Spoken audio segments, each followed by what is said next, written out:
Hey guys, AJ here, back with another one. So today we're going to look at an article called I'm a Single Mother, Want to Give Me a Help with My Groceries? And this is an op-ed from the Sydney Morning Herald.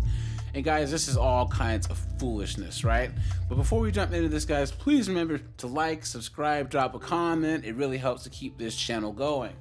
So, this is written by Alexandra Collier, and she says, as I haul multiple shopping bags from my boot, that's the trunk of a car in the UK and in Australia. So they call that a boot, right? While my toddler skitters between parked cars, my neighbor nods hello from his back porch while ashing his cigarette. Each week, despite knowing that I'm a solo mother by choice with a donor-conceived son and no partner at home, my neighbor watches me teeter inside a leaning tower of motherhood with hefty bags and a yelling child attached to my shins. I smile brightly and say hello, but my mind is a static of expletives. Why doesn't he offer to effing help? So you can see, guys, she chose to be a single motherhood on purpose, right? She went to the sperm bank, got knocked up with no husband, and then is saying it's hard, and then staring at a guy that's not related to her, that owes her nothing, and saying, why are you not helping me? The absolute entitlement here is absolute craziness. Let's continue.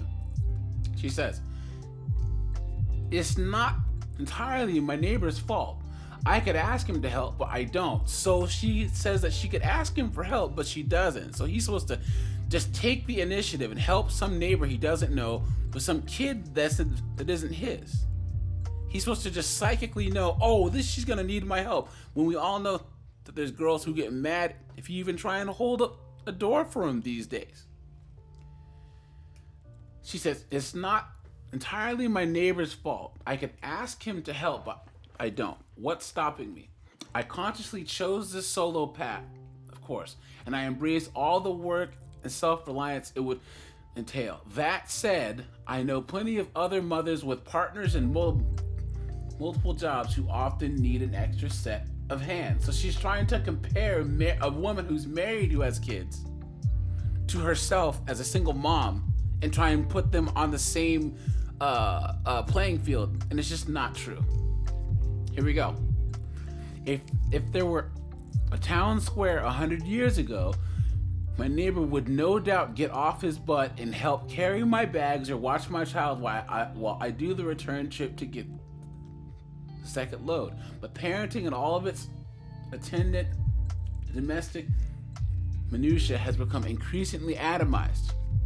I don't ask my neighbor to help because my generation of parents has swallowed the belief that parenting should be shouldered alone. And it's funny because what she doesn't see is she's saying the neighbors are at fault because they're pushing this individualistic parenting, but she's the ultimate expression of that because she had a baby on her own, so she couldn't even have a actual relationship or marriage, and yet she's trying to make it a bigger issue.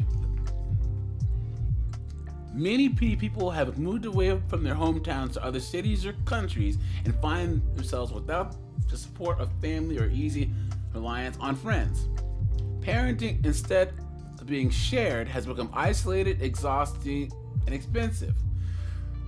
We believe that by asking a friend to babysit or a neighbor to carry our groceries, we are becoming a burden.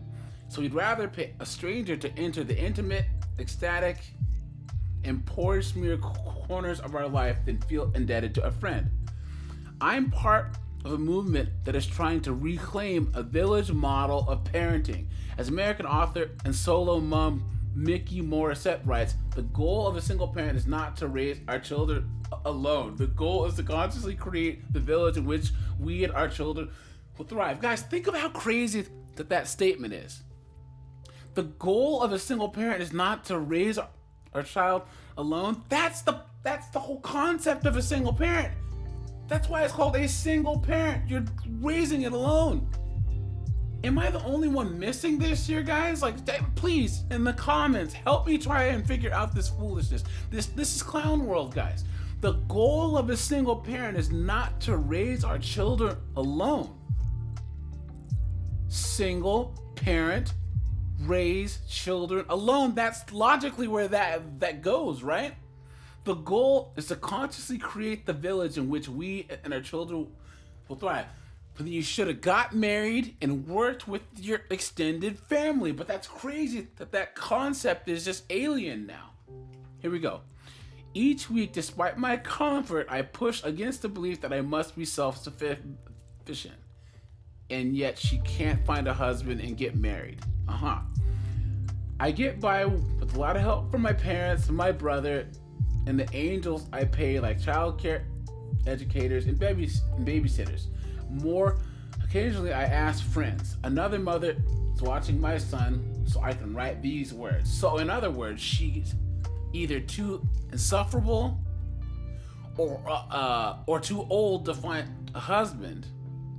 So the rest of her family has to pick up the slack. Does she really think that her brother wants to watch her bastard child? Crazy.